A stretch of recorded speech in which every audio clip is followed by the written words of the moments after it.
Will you save my mother's life for $5? The voice was small, trembling, and utterly out of place. The words cut through the smoke-filled air of the Iron Ravens clubhouse like a knife through butter, stopping every conversation mid-sentence, freezing every movement mid-motion.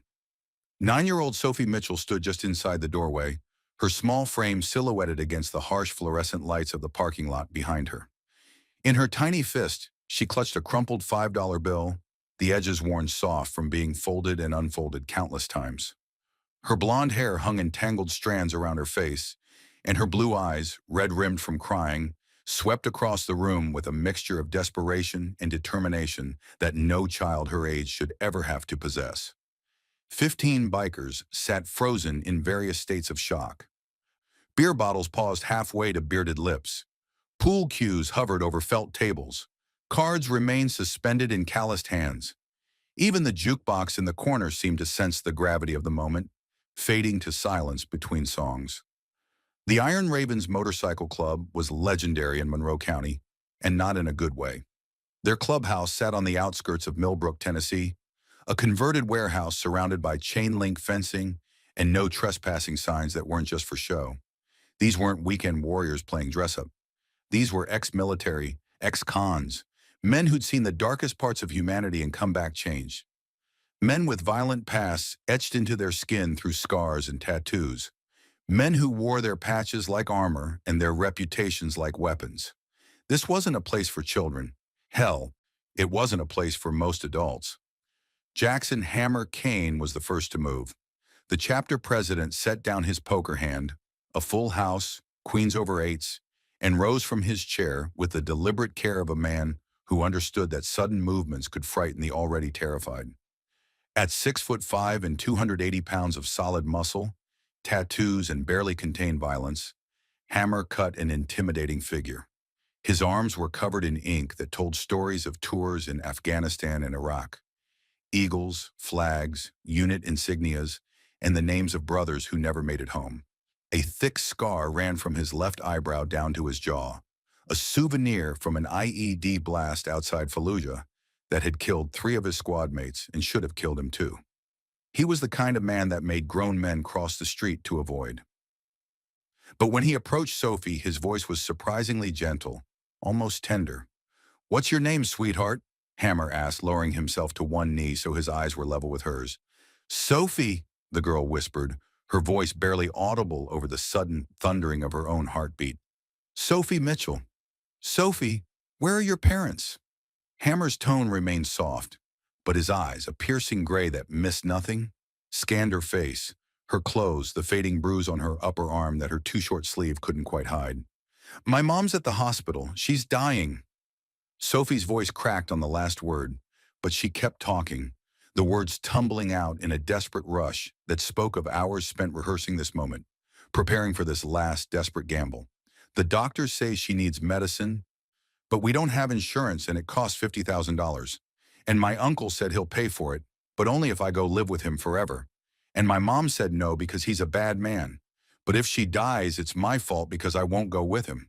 And I heard you guys do things for money, so I have $5. And please, please help me." The atmosphere in the room shifted. Every man there recognized that particular kind of fear in a child's eyes when they said someone was a bad man. It was a fear born of experience, not imagination. A fear that made their blood run cold despite all the violence they'd seen and committed themselves. Marcus Tank Sullivan, the sergeant-at-arms, stood up from the bar where he'd been nursing a whiskey. At 6'3" and built like his namesake, 260 pounds of muscle earned through years of military training and prison yard workouts, Tank was almost as intimidating as Hammer. Almost. His bald head gleamed under the lights, and the spiderweb tattoo that covered his right elbow marked him as someone who'd done serious time. "Where's this uncle now?" Tank's voice was gravelly, roughened by years of cigarettes and shouting orders in combat zones.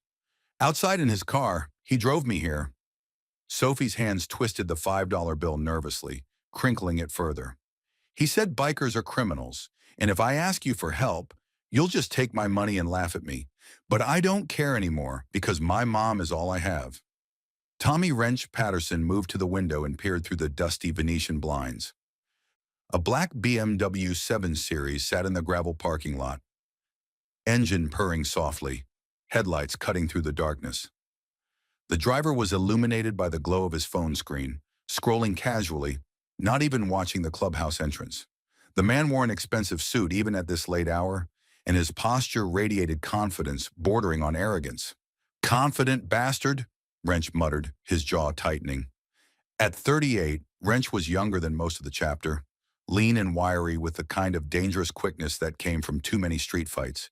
His knuckles were scarred from mechanical work and breaking jaws in equal measure. "Or stupid," added Derek Ghost Murphy from his position at the pool table. His pale blue eyes narrowed as he calculated angles that had nothing to do with the 8-ball. Hammer turned his attention back to Sophie, studying her face with an intensity that would have made most people uncomfortable. But Sophie didn't flinch. She met his gaze directly, her small jaw set with determination that reminded him of the young soldiers he'd commanded in the desert. Kids barely out of high school who suddenly found themselves in combat, forced to grow up too fast or die. "Your uncle drove you here to a biker bar in the middle of the night," Hammer said slowly, making sure he understood correctly. Sophie nodded, her blonde ponytail bobbing. "He said he wanted me to teach me a lesson, that nobody helps people for free, that the world is cruel and I need to understand that before I agree to live with him." The temperature in the room seemed to drop 10 degrees. Every man in that clubhouse, men who'd seen combat in Iraq and Afghanistan, who'd survived prison riots and gang warfare, who dealt with the worst humanity had to offer, understood exactly what kind of lesson Sophie's uncle was really planning to teach her. And it had nothing to do with philosophy. Several of the bikers exchanged dark looks. Jaws clenched, fists tightened, the air crackled with barely suppressed rage. "What hospital is your mother in?" Hammer asked, his voice carefully controlled. "St. Michael's, room 304. She has cancer, stage 4. The doctors say the new medicine could save her, but it's experimental and expensive, and insurance won't cover it." Sophie's words came out in a rush, practiced and desperate. Paul "Doc" Harrison, the club's medic who'd served as a Navy corpsman attached to Marine units in 3 different combat zones, pulled out his phone immediately. At 45, Doc was one of the older members, his gray-streaked beard and reading glasses giving him an almost professorial appearance that belied his extensive combat experience and medical expertise. He'd sewn up bullet wounds in Baghdad, performed emergency surgery in Afghan caves with nothing but a field kit and determination, and saved more lives than he could count. "I know people at St. Michael's," Doc said, already scrolling through his contacts. "Let me make some calls." Sophie held out her $5 bill with both hands, her arms shaking so badly that the bill fluttered like a wounded bird. "This is all I have. Will you help me save my mom?" Hammer looked at that $5 bill, worn soft, the edges frayed. Abraham Lincoln's face faded from being carried and handled so many times. It was probably saved from lunch money over weeks, maybe months. This child had sacrificed her own meals, gone hungry, to save every penny she could. And now she was offering it all to a room full of criminals and killers because she had no one else to turn to. Something inside Hammer's chest tightened painfully. He'd seen terrible things in his life, things that still woke him up screaming at 3 in the morning, covered in cold sweat, reaching for weapons that weren't there. He'd watched friends die in his arms in the desert. He'd done 6 years in Riverbend State Penitentiary for aggravated assault after he came home and found his girlfriend's ex-boyfriend had put her in the hospital. He'd lived through violence and loss and betrayal and pain that would have broken lesser men. But watching a 9-year-old girl offer her last $5 to save her dying mother, while her predator uncle waited outside to prove that the world was cruel, that hit different. That hit him somewhere deep and primal, in a place he thought had died in the desert or in prison or somewhere along the way. "Keep your money, Sophie," Hammer said quietly, gently closing her small hands around the bill. "We'll help you, but first we need to talk to your uncle." Sophie's eyes went wide with panic. "He'll get mad. When he gets mad, he—" She stopped abruptly, her hand instinctively moving to touch her upper arm where the bruise was visible beneath her sleeve. The gesture was automatic, unconscious, the movement of someone who'd learned to catalog injuries. The bikers saw that bruise. They saw the way Sophie had stopped herself from finishing that sentence. They saw the fear in her eyes, the way she'd learned to guard her words, to protect herself through silence. They saw everything they needed to see, and it made their blood boil. "Stay here," Hammer ordered, gesturing to Sarah Raven Cooper, the only female member of the charter. "Raven's going to stay with you.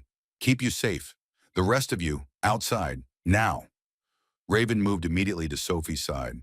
At 34, Raven was striking rather than traditionally beautiful, tall and athletic, with black hair cut short and tribal tattoos covering both arms from shoulder to wrist. A scar crossed her left eyebrow, earned in a bar fight when she defended another woman from an abusive boyfriend. She had a master's degree in social work and a rap sheet that included assault charges from the same incident that had given her the scar. The charges had been dropped when 6 witnesses testified that she'd been defending someone else, but the arrest record remained. She knelt beside Sophie and spoke softly. "Hey, kiddo, you like Shirley Temples?" Sophie nodded hesitantly. "Me too. Let's make you one while the boys have a chat with your uncle. You're safe here, I promise." 14 bikers filed out of the clubhouse in formation, their boots hitting the gravel parking lot in an almost military precision that spoke of shared combat experience and years of riding together. They spread out in a semicircle around the BMW, cutting off any escape route with the casual efficiency of men who'd executed more than a few tactical maneuvers in their time. The driver finally looked up from his phone, his expression shifting from bored to annoyed to concerned, as he realized he was surrounded by 15 heavily tattooed bikers in leather vests adorned with patches that spoke of violence and brotherhood. William Hayes stepped out of his BMW slowly, carefully, his movements calculated to show he wasn't intimidated, even though his eyes betrayed a flicker of uncertainty. He was in his mid-40s, wearing an Armani suit that probably cost more than most of the motorcycles in the parking lot, his salt and pepper hair perfectly styled, his shoes polished to a mirror shine. He was the kind of man who looked respectable, trustworthy, successful, the kind of man who sat on charity boards and played golf at the country club and donated to political campaigns. The kind of man who could commit atrocities and hide behind a veneer of respectability. "Gentlemen," William said with a smile that didn't reach his eyes, his voice smooth and cultured with just a hint of condescension.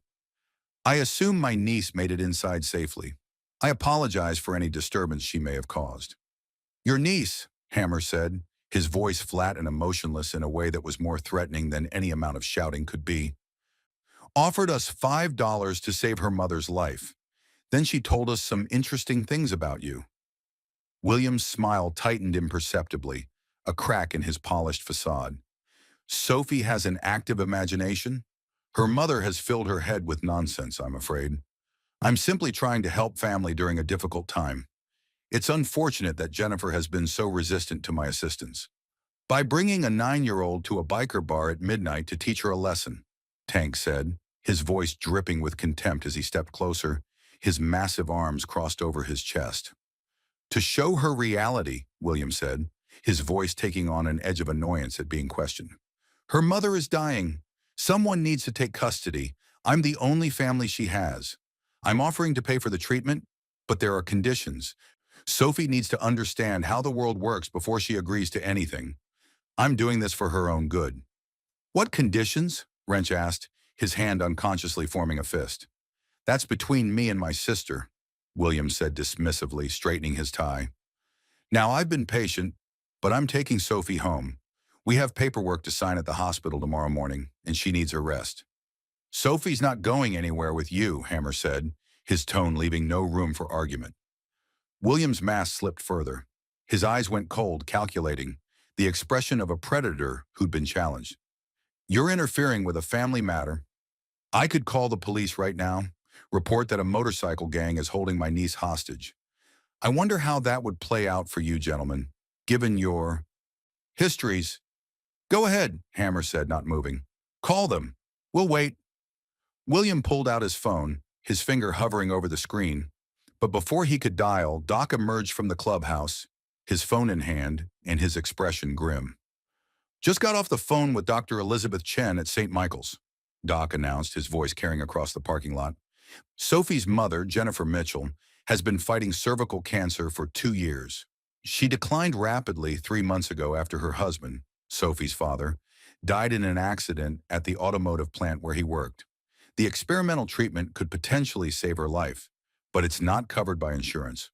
The cost is $50,000 for the initial treatment protocol, plus ongoing monitoring and potential additional treatments, which I'm offering to pay, William interrupted smoothly, recovering some of his composure. If Sophie comes to live with me, it's a fair trade. A child's temporary discomfort in exchange for her mother's life. Anyone reasonable would see that. Is it? Doc stepped closer, his eyes hard behind his reading glasses. Because Dr. Chen also mentioned something interesting. Jennifer Mitchell has been refusing to sign custody papers despite her condition. She's been so adamant about it that the hospital social worker flagged it as concerning. Jennifer is terrified, Dr. Chen's word, terrified of you having access to her daughter. So terrified that she would rather die than let Sophie live with you. William's face flushed red, anger breaking through his carefully maintained control. My sister is delusional from the pain medication. She's not thinking clearly. She never has. Jennifer has always been unstable, dramatic. She doesn't understand what's best for Sophie. Or she's thinking very clearly, Hammer said, his voice quiet and deadly. Clear enough to know exactly what kind of man you are. Clear enough to choose death over putting her daughter in your hands. You don't know anything about me, William snarled, his composure cracking like ice under pressure. Don't I? Hammer pulled out his phone and turned the screen toward William. William Theodore Hayes. But that's not the name you were born with, is it? You were born William Theodore Hayward. Changed it legally 5 years ago after you were investigated for inappropriate conduct with a minor in Portland, Oregon. No charges were filed because the family, the Johnsons, accepted a settlement of $150,000. Then you moved to Tennessee, changed your name, started fresh. New city, new identity, new opportunities. William's face went white, the blood draining so fast he actually swayed slightly. How did you? I was Special Forces, Hammer interrupted, his voice cold and clinical. Reconnaissance, intelligence gathering. I know how to find things. People, secrets, histories that men like you try to bury. And I know exactly what you are. Every single thing you've done, every family you've paid off, every little girl you've terrorized. The parking lot was silent except for the distant sound of traffic on the highway and the soft ticking of the BMW's cooling engine. 14 bikers formed an impenetrable semicircle around William Hayes, cutting off any escape route. The nearest streetlight flickered, casting dancing shadows that made the scene feel surreal, nightmarish. I'm calling the police, William said, his voice shaking now, the cultured smoothness replaced by barely controlled panic. Right now. This is assault, harassment, extortion? No, Tank said, stepping forward until he was inches from William's face. You're not. You're going to get in your car, drive away, and never contact Sophie or her mother again. You're going to disappear from their lives permanently, completely, forever. And if I don't, William tried to sound defiant, but his voice cracked. Then we make some calls of our own, Hammer said, scrolling through his phone. To the Johnson family in Oregon who took your settlement, to the Martinez family in Washington, to the Thompson family in Nevada. 3 families across 3 states, all with daughters around Sophie's age, all paid off to keep quiet. All very interested to know you're trying to gain custody of another little girl. William's hands were shaking so badly he dropped his phone. It clattered on the gravel, the screen cracking. You're bluffing. This is extortion. I'll have you arrested. Try me, Hammer said, his voice dropping to barely above a whisper, the most dangerous volume of all. Because if you don't leave right now, I'm calling Detective Amanda Morrison. She's with the Crimes Against Children unit. She's also Tank's sister, and she's been very interested in some cold cases she's been working on. Cases involving predators who moved between states, changed their names, paid off families. She'd love to talk to you. In fact, she's probably already running your plates from a traffic cam I just sent her. This is extortion, William spat, but the defiance was gone, replaced by desperation. You're criminals. Nobody will believe you over me. No, Wrench said quietly, holding up his phone to show the recording app that had been running the entire conversation. Extortion is what you did to Jennifer Mitchell, offering to save her life only if she hands over her daughter to a predator. What we're doing is called justice, and we've got every word recorded. Your admission of conditional assistance, your threatening behavior, everything. William looked around at the circle of bikers. Men who'd seen combat, survived war zones, done hard time in federal prisons. Men who knew exactly how to make problems disappear, who dealt with worse enemies than one predator in an expensive suit. Men whose eyes held no mercy, no hesitation, only the cold certainty that they would do whatever was necessary to protect Sophie. "You have 10 seconds to get in your car," Hammer said, his voice utterly emotionless. "Then we call Detective Morrison. Your choice. 10, 9, 8. William's ego warred with his survival instinct. For a moment, it hung in the balance. Pride versus self-preservation. Then survival won. It always does. He scrambled into his BMW without another word, his hands fumbling with the keys, his movements jerky with panic. The engine roared to life, expensive German engineering purring despite the driver's fear.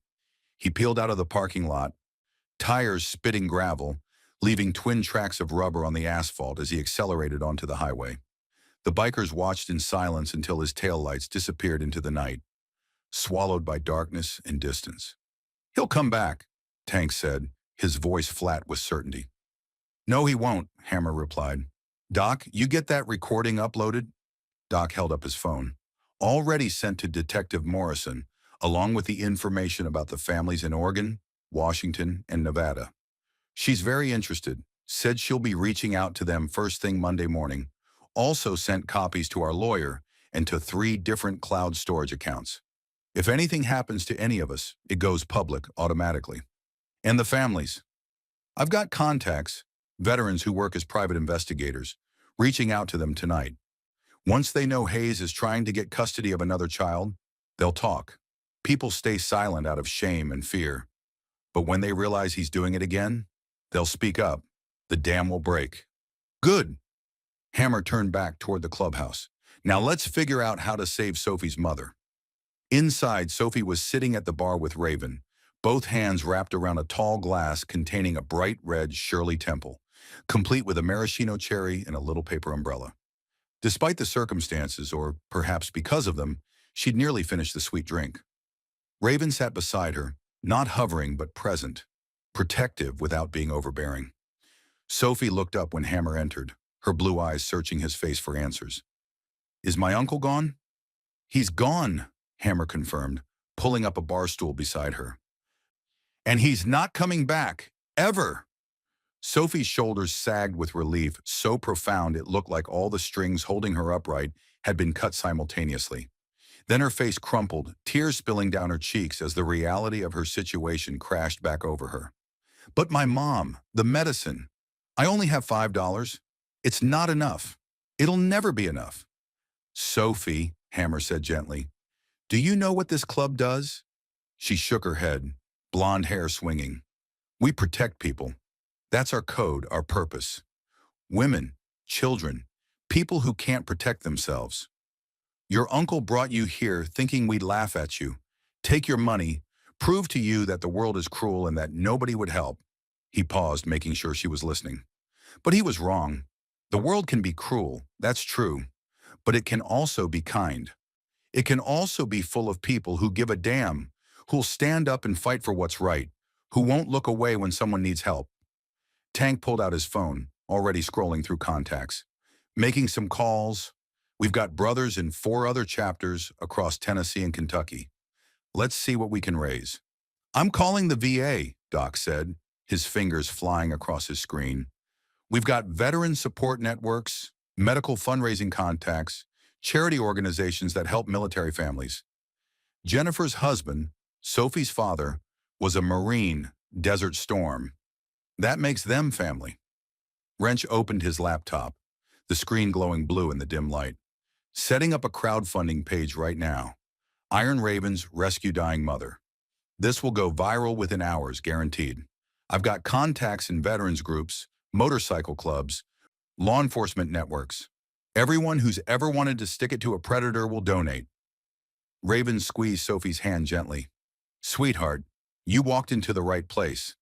We're going to save your mom. I promise you that. These guys don't make promises they can't keep. Over the next 3 hours, the clubhouse transformed into a war room. Phones rang constantly, a chorus of ringtones and vibrations. Bikers from 5 different chapters pledged money, $20 here, 100 there, whatever they could spare. Veterans organizations contributed. The crowdfunding page exploded with donations after Wrench shared it on social media platforms, in veterans groups, on motorcycle forums, anywhere he had connections. Stories began circulating online. Bikers versus SOAR's Predator, the battle to save Sophie's mom.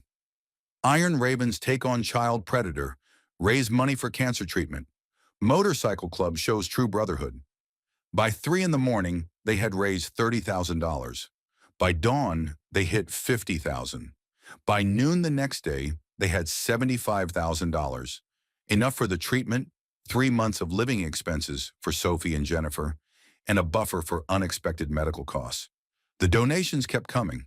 People from all walks of life, veterans, bikers, teachers, nurses, police officers, firefighters, regular people who'd heard the story and wanted to help, contributed whatever they could. $5, $10, $100. Each donation represented someone who believed in doing the right thing, who wanted to be part of something good.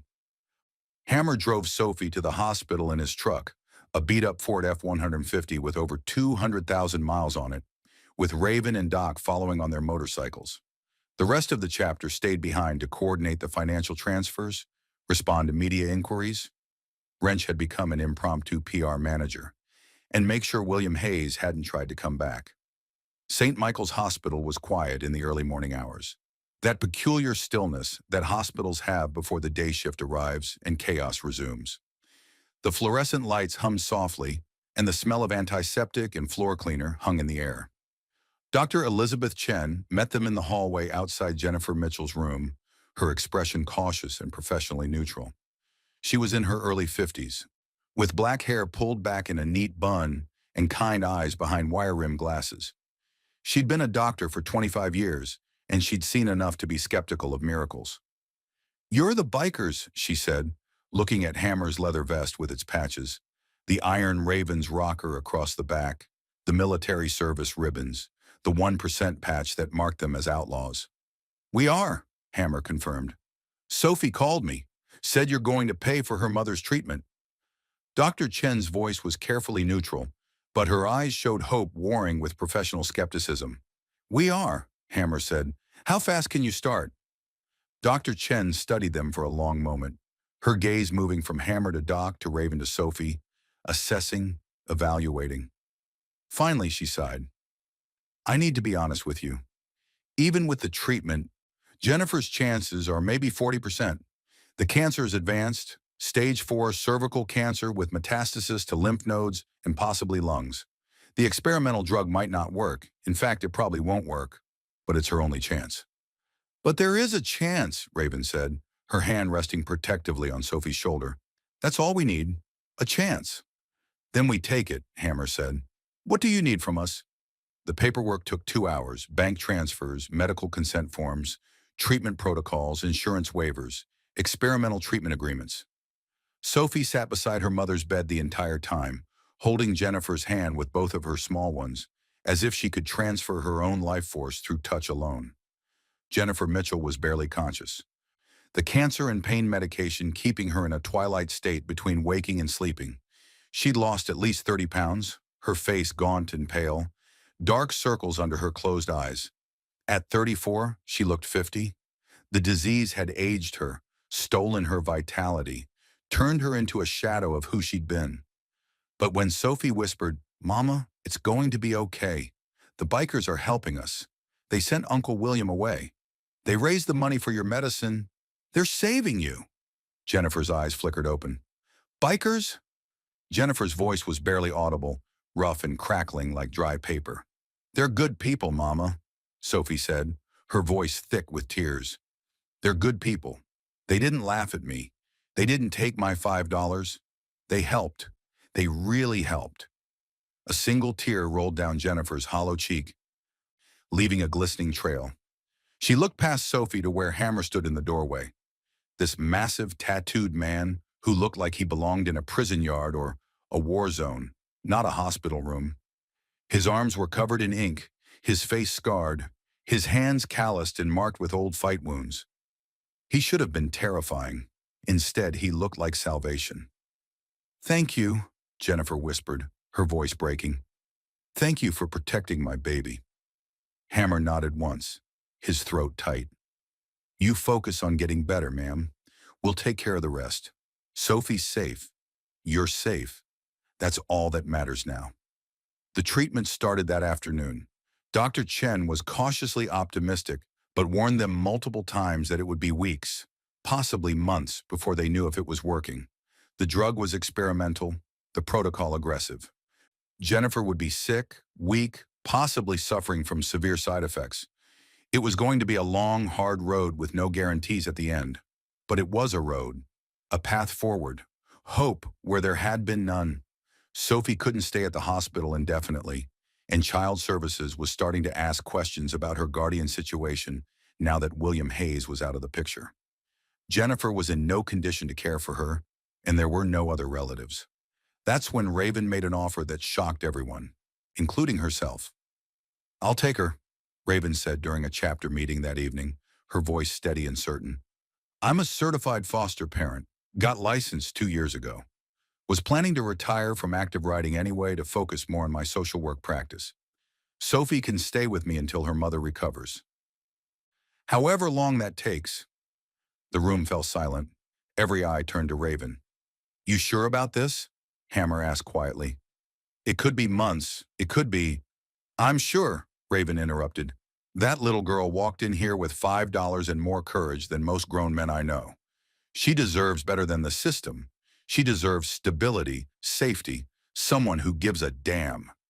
Sophie, who'd been sitting quietly in the corner, looked up at this tough woman with tribal tattoos covering her arms and a scar across her eyebrow from a bar fight 3 years ago. "You want me to live with you?" "If you're okay with it," Raven said, kneeling down to Sophie's level. "I've got a spare room. It's small, but it's yours for as long as you need it. I make pretty good pancakes, and I've got a cat named Diesel who's very friendly. And I absolutely promise, that you'll be safe. Nobody will hurt you, not ever again." Sophie looked at Hammer, then at Doc, then at Tank, as if seeking permission or confirmation. They all nodded. "Okay," Sophie said softly. "Okay, thank you." The first week was hard, harder than anyone had anticipated.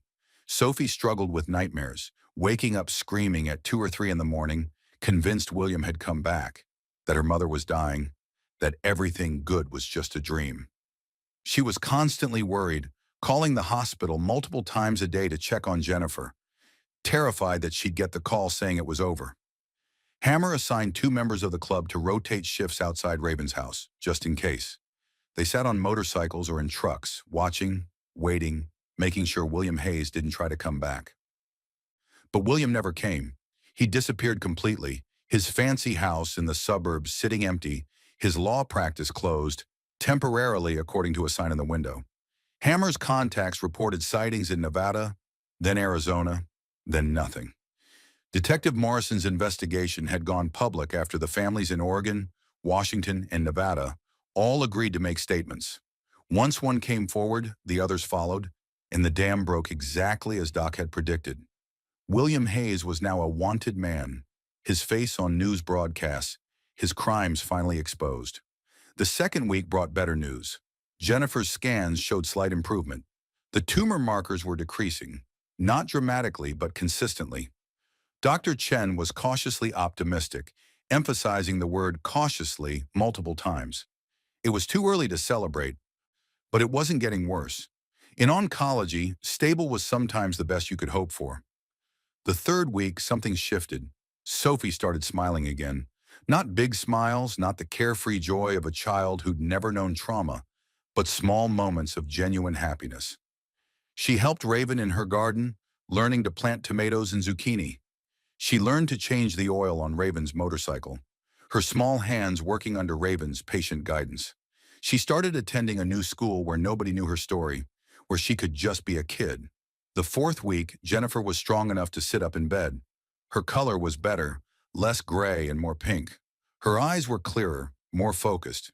She could eat solid food again without immediately vomiting. The treatment was working. The eighth week brought the news they'd been praying for but afraid to hope for. Jennifer was responding to treatment. The tumors were shrinking, not gone, not even close, but shrinking measurably, consistently. Dr. Chen upgraded her prognosis from unlikely to survive to cautiously optimistic for remission. 2 months after Sophie walked into the Iron Ravens clubhouse with $5 clutched in her small fist, Jennifer Mitchell walked out of St. Michael's Hospital on her own feet. She was still weak, still recovering, still facing months of treatment and monitoring. But she was alive. Cancer-free was too strong a term. Remission was more accurate. But she was alive and improving, and that was what mattered. The doctors called it a miracle. The Iron Ravens called it justice. The club threw a party at the clubhouse to celebrate. Not a wild biker party, but a family gathering. Sophie and Jennifer stood in front of 15 bikers, these dangerous men with violent pasts and criminal records who'd somehow become their saviors. Jennifer's voice trembled as she spoke, tears streaming down her face. "You saved my life. You saved my daughter. You did it for $5 that you never even took. I don't know how to thank you. I don't know how to ever repay you." "You don't repay us," Hammer said, his voice rough with emotion he was trying to hide. "You live. You raise your daughter. You show her that the world might be hard, but there are still good people in it who give a damn. That's all the payment we need." Jennifer pulled Sophie close, wrapping her thin arms around her daughter. "I don't understand. Why would you do this? You don't even know us. We're nobody to you." Tank stepped forward, his massive frame somehow gentle in the moment. His voice was thick, rough with old pain. "My daughter was Sophie's age when my ex-wife's boyfriend started hurting her. Nobody helped. Nobody noticed. Nobody wanted to get involved. By the time I found out, by the time I got out of Leavenworth, where I was serving time, my little girl had been through hell." His voice cracked. "I was in prison, couldn't protect her, couldn't do anything. When I finally got out, when I saw what had been done to her, I swore on everything I had left, that I'd never let another child suffer if I could stop it. Never again." Wrench spoke next, his voice quiet. "My mother died of cancer when I was 10 years old. Breast cancer. We couldn't afford the treatment. No insurance. Dad worked 3 jobs, but it wasn't enough. I watched her fade away day by day, getting weaker and weaker, knowing there were medicines that could save her, but we couldn't reach them. They were right there in the hospital pharmacy. But we might as well have been asking for the moon." He wiped his eyes roughly. "No kid should ever feel that helpless. Ever." One by one, the bikers shared their stories. Ghost talked about growing up in foster care, bounced from home to home, some good, most bad, nobody really caring. Doc spoke about the kids he tried to save in Iraq and Afghanistan, the ones who died in his arms because they were in the wrong place at the wrong time. Derek Reaper Thompson talked about his sister who'd been trafficked at 14, disappeared for 3 years before they found her body in a ditch outside Memphis. Every single one of them had once been a child in need. Every one of them had been failed by the world in some fundamental way. And every one of them had made the same choice, to be different, to use their strength to protect instead of destroy, to be the people they needed when they were young and scared and alone. "So we help," Hammer said, finishing the circle of stories. "Because nobody helped us. Because we know what it's like to be powerless. Because that's what brothers do. We protect our own." Jennifer's voice was barely a whisper. "But we're not your own." "Yes, you are," Raven said, wrapping an arm around Sophie's shoulders. "You became our own the moment this brave little girl walked through our door with $5 and more courage than most grown men could ever muster." Sophie reached into her pocket and pulled out the $5 bill, the one she'd tried to give Hammer that first night. She'd kept it all this time, carried it with her like a talisman. "I still want you to have this. Please." Hammer took it gently, reverently, as if it were made of something precious. "You know what we're going to do with this, Sophie? She shook her head. We're going to frame it, Hammer said, his voice thick. Right there on the wall, above the bar where everyone can see it. And anyone who comes into this clubhouse, anyone who asks what it means, will tell them your story. How a 9-year-old girl with $5 taught 15 hardened bikers what real courage looks like. The $5 bill went up on the wall the next day in a simple black frame with a brass plaque beneath it that read, Courage, Sophie Mitchell. The price of doing what's right. It became legend. Bikers from other chapters came just to see it, to hear the story firsthand. Veterans made pilgrimages. People who'd heard about it online stopped by to take pictures, to leave donations, to be part of something good. The story spread through motorcycle clubs across the country, through veterans organizations, through social media. The Iron Ravens and the $5 Miracle became a story people told when they needed to believe that good still existed in the world. But the story didn't end there. It was just beginning. 3 months after Jennifer's recovery, on a cold Tuesday evening, a young woman walked into the clubhouse. She couldn't have been more than 23 or 24, with long brown hair pulled back in a messy ponytail, wearing jeans and a hoodie that had seen better days. A black eye was swelling shut, and her lip was split and bleeding. A tiny boy, maybe 3 years old, clung to her hand, his eyes wide with fear. The clubhouse went quiet. Hammer looked up from the carburetor he was rebuilding. I heard you help people, the woman said softly, her voice shaking. I heard about Sophie, about what you did for her. I need help. My boyfriend, her voice broke. He says if I leave, he'll kill me, and I believe him. But I can't stay, not anymore. Not with Tyler, not when he's starting to. She couldn't finish, just pulled her son closer. Say no more, Hammer said immediately, standing up and wiping his hands on a rag. Raven, get her and the kid checked out. Doc, check those injuries. Tank, find a safe house tonight. Ghost, you and Wrench start making calls to our lawyers and women's shelter contacts. I don't have money, the woman cried, tears streaming down her face. I can't pay you. I don't have anything. My boyfriend controls everything. The bank accounts, the car, everything. I just grabbed Tyler and ran. That's all I have. Hammer pointed at the frame on the wall, at the faded $5 bill under glass. See that? That's the price of our help. Courage. You got the courage to walk in here and ask for help? Then you've already paid. Words spread like wildfire through underground networks, women's shelters, domestic violence hotlines, social workers, therapists. The Iron Ravens help people. No questions asked, no judgment, no payment required except the courage to ask.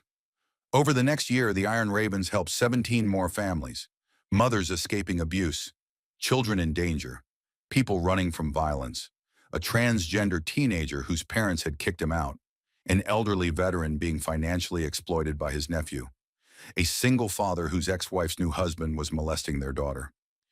Each case was different. Each one required different resources, different tactics, different solutions, but the pattern was the same. Someone desperate walks in, the Iron Ravens mobilize, the problem gets solved. The club's reputation evolved. They were still outlaws. They weren't going to pretend otherwise. They still rode hard, drank heavily, lived by their own code. But that code now included protection of the vulnerable. Their reputation for toughness became a shield that protected others instead of threatening them. The same men who could intimidate drug dealers out of neighborhoods could also comfort traumatized children. The same hands that had broken jaws in bar fights now gently bandaged wounds and wiped away tears. Sophie grew up surrounded by this brotherhood. She spent weekends at the clubhouse, helping Raven with paperwork, learning to ride on the back of Hammer's bike, listening to stories from men who'd seen the worst of humanity and chosen to be better. She never forgot where she came from, never forgot that night when she'd walked in with $5 and walked out with her mother's life. When she turned 13, the club threw her a birthday party. Cake, presents, the whole works. Hammer gave her a leather jacket with her name embroidered on it. Not a full patch, because she wasn't a member, but a mark of family, of belonging. When she turned 16, she started volunteering at the domestic violence shelter that Raven had connected them with years ago. She worked intake, helping scared women and children, using her own story to give them hope. Jennifer started a cancer survivor support group that met at the clubhouse every Thursday evening. Within 6 months, it had grown from 5 people to 30. The clubhouse, this rough, tough place that smelled of motor oil and leather, filled with laughter and tears and stories of survival every week. The bikers brewed coffee, stood guard at the doors, and listened. They didn't participate in the discussions, didn't share their own problems, just provided space and safety and silent support. Every new member who joined the Iron Ravens learned about Sophie during their initiation. They learned why the $5 bill hung on the wall. They learned that being a one percenter, an outlaw, didn't mean being a criminal. It meant living by your own code. And the Iron Ravens code was protection, loyalty, and justice for those who couldn't find it anywhere else. William Hayes vanished completely.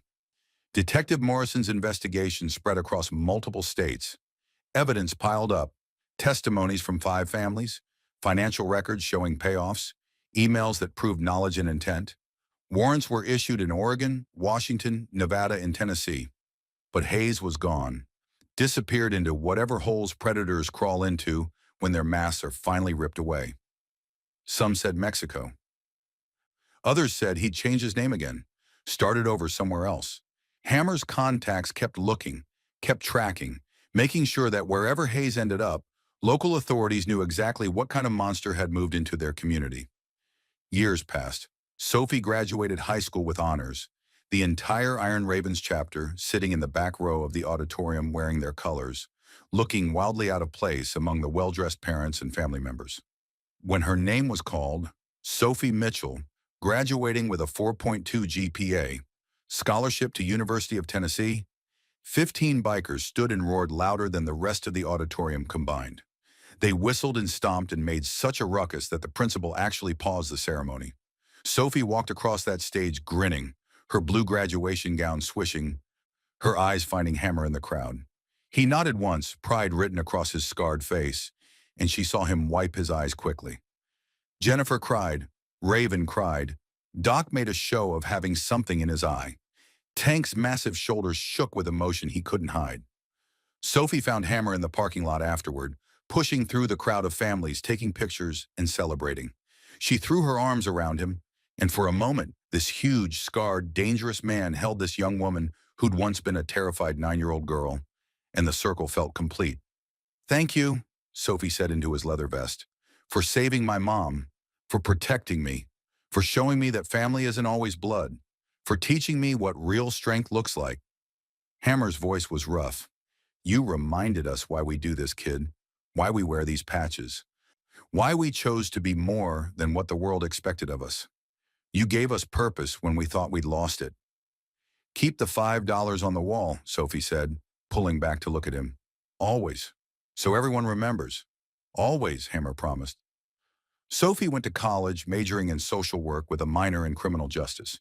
She interned with the Crimes Against Children unit, working alongside Detective Morrison, learning how the system worked and where it failed. She saw firsthand how many Sophie Mitchells were out there.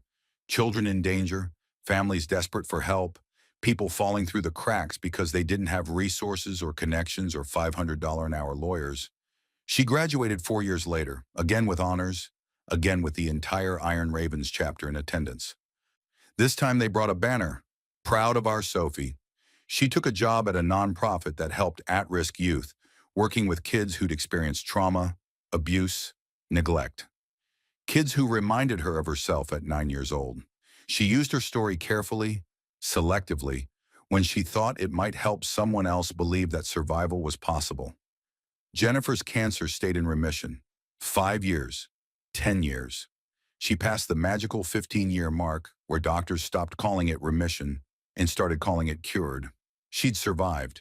Against all odds, with a 40% chance that it felt more like 4%, she'd survived. She never stopped attending the Thursday evening support group.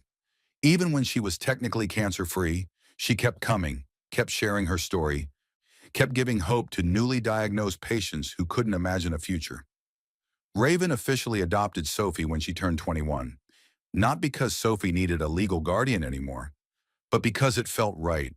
The paperwork was ceremonial more than practical, but the meaning was profound. Family isn't just biology. Family is who shows up, Who stays? Who fights for you when you can't fight for yourself? The $5 bill hung on the wall, slowly fading in the sunlight that streamed through the clubhouse windows. Lincoln's face became less distinct. The edges grew more frayed. The creases deepened. But it remained, a testament to courage and hope and the power of doing the right thing. 20 years after Sophie walked into the clubhouse, on the anniversary of that night, the Iron Ravens held a memorial service.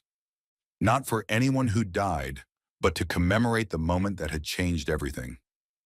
Sophie stood in front of that framed $5 bill, now 31 years old, married to a kind man who understood her past, pregnant with her first child. Jennifer stood beside her, gray-haired but healthy, vibrant, alive. Raven stood on her other side, older but still tough, still protective. The clubhouse was packed. Original members now in their 60s and 70s, gray-bearded and slower, but still wearing their colors. Newer members who joined because they'd heard the story and wanted to be part of something meaningful. People they'd helped over the years, dozens of them, maybe 100, had come back to say thank you, to be part of the commemoration. Sophie spoke, her voice strong and clear. 20 years ago, I was 9 years old and terrified. My mother was dying. A predator was trying to take me. I had $5 and no other options. I walked into this place expecting nothing, hoping for a miracle. She gestured around the room. And I got one. Not just the money, though that saved my mom's life. Not just protection from my uncle, though that saved me. I got family. I got people who taught me that strength isn't about violence or intimidation. It's about standing up for people who can't stand up for themselves. It's about using whatever power you have to protect instead of harm. Tears streamed down her face. I learned that from men society called criminals, from outlaws, from bikers who everyone said I should fear. But they were the ones who saved us. They were the ones who cared when nobody else would. She turned to Hammer, now 71, his beard completely white, his movements slower, but his eyes still sharp. You told me that night that the world could be cruel, but it could also be kind. You were right. And you, all of you were the kindness. You still are. The room erupted in applause, not polite clapping, but roaring, emotional, cathartic applause. People stood. Some cried. The moment stretched and held, suspended in time. Later, after the speeches and the cake and the reminiscing, after most people had gone home, Sophie stood alone in front of the $5 bill. Hammer joined her, moving quietly for such a large man. Thinking about taking it down? He asked. Never, Sophie said immediately. This stays here forever. It's too important. It's fading. The bill might be fading, Sophie said, touching the glass gently. But what it represents never will. Every person who walks through that door and sees this bill, they need to know the story. They need to know that courage matters, that $5 and determination can change the world. Hammer nodded slowly. You know, we've helped a lot of people over the years, hundreds. But you were the first. You were the one who reminded us who we could be, who we should be. I was a scared little girl with nowhere else to turn. You were brave, Hammer corrected. You had every reason to give up, to accept defeat, to let your uncle win. But you didn't. You fought. You found a way. That's courage, kid. That's what heroism looks like. Sophie leaned against him. This man who'd been more of a father to her than her biological father ever had the chance to be. I'm naming the baby after you. If it's a boy, Jackson. If it's a girl, Jacqueline. Hammer's voice was thick. You don't have to do that. I know I want to, so my child knows where they come from, so they understand that family is complicated and beautiful and sometimes found in the most unexpected places. They stood together in comfortable silence, looking at the faded $5 bill that had started everything. The story spread beyond Millbrook, beyond Tennessee, beyond the motorcycle community. News outlets picked it up, first local papers, then regional news, then national media. The $5 miracle became a story people shared when they needed to believe in humanity, when cynicism threatened to overwhelm them, when the world felt too dark and cruel. The Iron Raven's phone rang constantly with requests for help. They couldn't help everyone. They didn't have unlimited resources or time, but they helped who they could. They built networks with other clubs, creating a referral system. If they couldn't help someone directly, they connected them with someone who could. The $5 bill became a symbol. Other motorcycle clubs started their own versions, acts of charity, protection programs, outreach to vulnerable populations. The one percenter world, often demonized in media, began to reclaim its reputation through action. Sophie's daughter was born on a cool October evening. Jacqueline Jennifer Mitchell Harrison came into the world surrounded by family, biological and chosen. Hammer held her when she was 2 hours old, this tiny perfect thing in his massive scarred hands, and cried without shame. The cycle continued. Jacqueline grew up hearing the story of the $5 bill, of her grandmother's survival, of the bikers who became family. She learned that strength came in many forms, that courage was acting despite fear, that family was defined by love and loyalty rather than DNA. The Iron Ravens continued their work. New members joined. Old members retired or passed away, their patches given places of honor on the clubhouse wall. The $5 bill remained, a constant reminder of why they existed, what they stood for, who they protected. 25 years after that night, 30 years, 40 years. The bill faded to almost nothing, Lincoln's face barely visible, the green ink turned gray by time and sunlight. But the story remained, grew, evolved, became legend. Sophie, now in her 50s, brought her daughter Jacqueline to the clubhouse to teach her own children the story. The cycle of memory and meaning continued, generation to generation. The world outside changed. Technology advanced. Politics shifted. Economies rose and fell. But inside the Iron Ravens clubhouse, that faded $5 bill hung on the wall, a testament to a simple truth. Sometimes the people the world fears are the ones who save you. Sometimes $5 is worth more than 50,000. Sometimes the hardest men carry the softest hearts. And sometimes courage looks like a 9-year-old girl walking into a room full of dangerous strangers and asking for help with everything she has. That's the truth the world won't admit but can't deny. Sophie Mitchell lived it. The Iron Ravens proved it. And that framed $5 bill testifies to it every single day. The story doesn't end. It continues. In every person helped, every child protected, every family saved.